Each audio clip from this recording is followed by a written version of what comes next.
Hey, how's it going? So, I'm just going to be talking about names. And names are very, very important. And it's actually a human right that every person has a name because this forms a certain type of identity that every individual actually needs to have.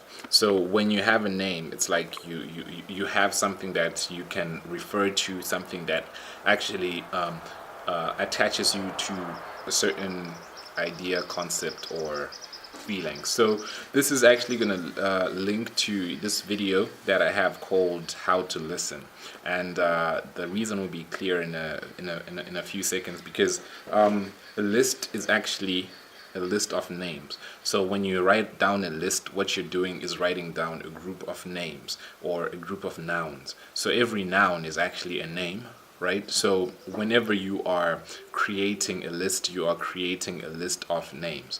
So this list is actually comprised of different names that you actually want to list down. So when you have a name, what you have is an aspect of a certain item, person, place, or concept that you have a reference to in your mind. So every name is attached to a certain mind. So a name is something that you know. So a name is knowledge. So you know a person because you know their name.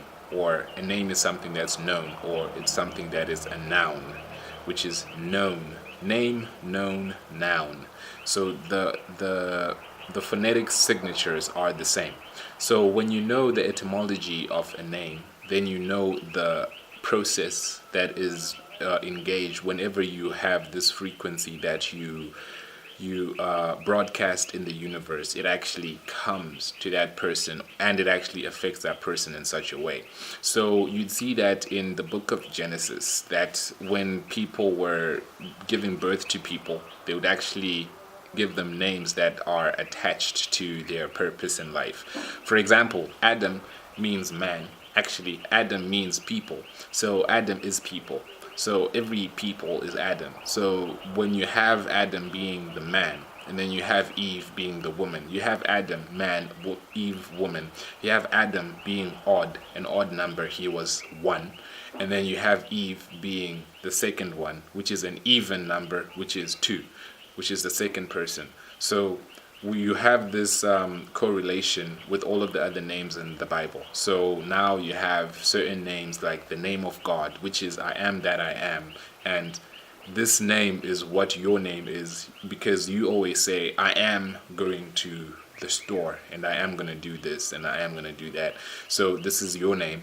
And this is what you're naming. This is what you're calling. And this is the sound that you're making. So quickly, again, I'm just going to show you that every name is a noun. Okay, so every name is a noun, right? So all of these names are nouns. So this noun comes from this word called called a noose. So every name is a noose. So noose is actually what we say mind. So noose means mind, and the noun is from this word noose. As you can see, the same words are there except for one. So when you have all of this, then you actually have these nouns is a noose, which is a sound. So every name forms a certain sound in your ears and in the universe. So this is how we actually get a world, because the word is word and the word is world, and this word has L in the middle. So when you are talking about L, what you're actually talking about is this. So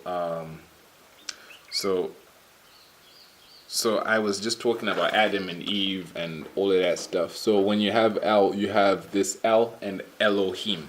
So L and Elohim. L is God, Elohim is God. So when you're talking about the garden, what you're talking about is in the beginning Elohim created heaven and the earth. So when you have a word, you're talking about words being created by L. So you have a world that was created by gods, and you have a word with L in the middle. So everything in the world has a certain word that is attached to it.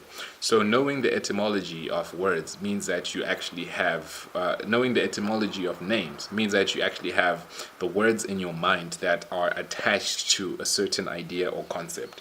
So for example, if you see something like, alright, this is weird, but if you see something like this huge wine bottle here, right, and you don't know what this thing is, right, this is the cork, but if you don't have the name for this or the noun for this, then you don't know what this actually is. So when you don't know something, it means that you're in darkness or in ignorance. It means that you have no knowledge. It means that name, noun, know, knowledge, noose, sound. So when you can't make the sound of it, you don't have all of those aspects, the noose, the sound, the mind for it.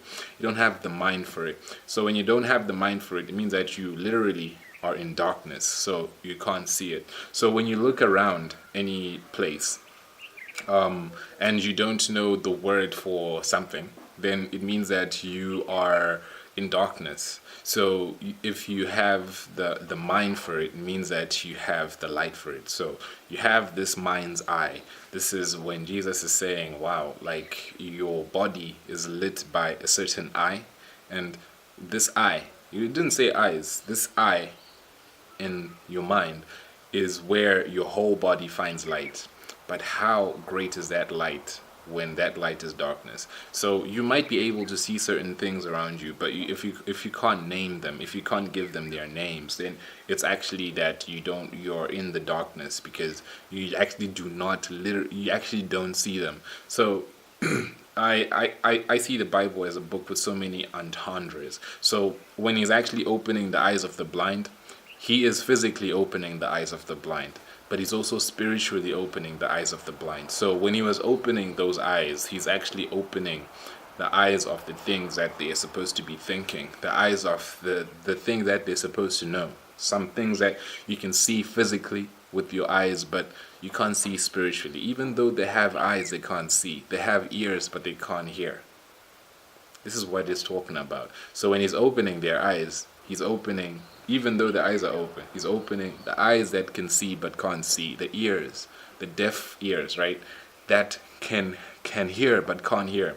The dumb people are speaking. The people who can't speak are now speaking, because even though they can talk, they're not speaking. So when you know the etymology of words, then you know exactly how it actually comes about. So the most important name is the Tetragrammaton. So when we talk about the etymology of names, then the importance is to know the etymology of the Tetragrammaton. So the Tetragrammaton is the name of God. So as I said, the name of God is I am that I am, and it's also Yahweh, which is called the Tetragrammaton. So when you know the Tetragrammaton, it's like that's the actual word for God as coined by the Greeks. So you have God being the Tetragrammaton, and tetra is the four, and gramma is the letters, and tone is the sound, the noose. So when you have the understanding that this name is actually a concept, this name is actually Yahweh, and this is where we get Yahuwah, which forms into Jehovah.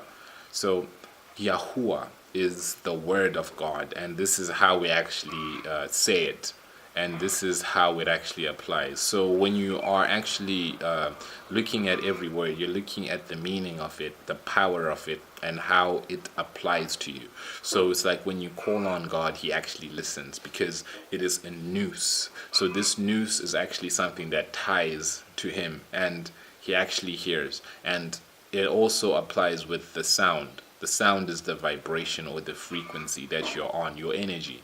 So it also applies with your energy in terms of how you understand. And you know that light is a frequency. So we're talking about, even though you can see, you can't, sometimes you're not actually seeing, because you don't have the sound of that thing in your mind. So you don't have the frequency.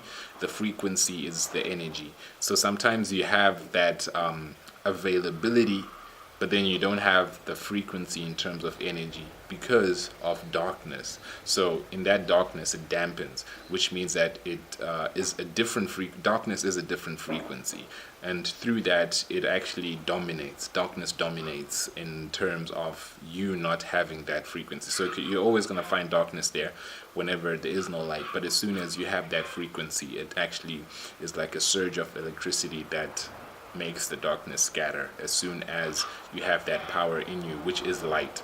So this is you fighting the darkness. So you fighting the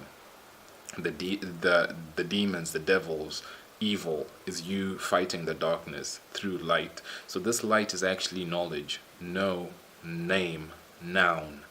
So when you know the names, the nouns, the sounds, then you're able to fight the darkness. So knowing names is very important. So this is why we talk about Yahuwah, which is the Old Testament Yahweh, God. And then in the New Testament we have Yeshua, which is the New Testament deity and God. And through this we have the power in knowing the names. So when you know your own name as well, you also know something that is attached to your fate and your destiny, something that is attached to your understanding and to your life and your likeness. So you just have to know all of these aspects and actually use them in terms of your advantage and to get the best result from your life and through your daily activities.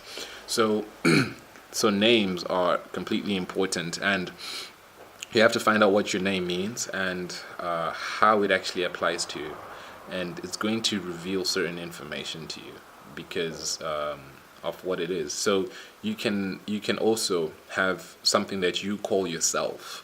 This is why I am is your name as well. So I am that I am is what God said to Moses when he asked him, hey, when I go to the Egyptians and they're asking me, what is your name? What should I say to them? And he's like, I am that I am. And then it's like, okay, fine, I'll go tell them. But then he also said that I am that I am is my name, and this is how I should be remembered. And Yahweh, Adonai, is my name as well. So Yahuwah is the name, or that we'll call Jehovah. So this is the story as related in that text. So you just have to know this, and also the most important thing is to know thyself, and then you shall know the universe and the gods.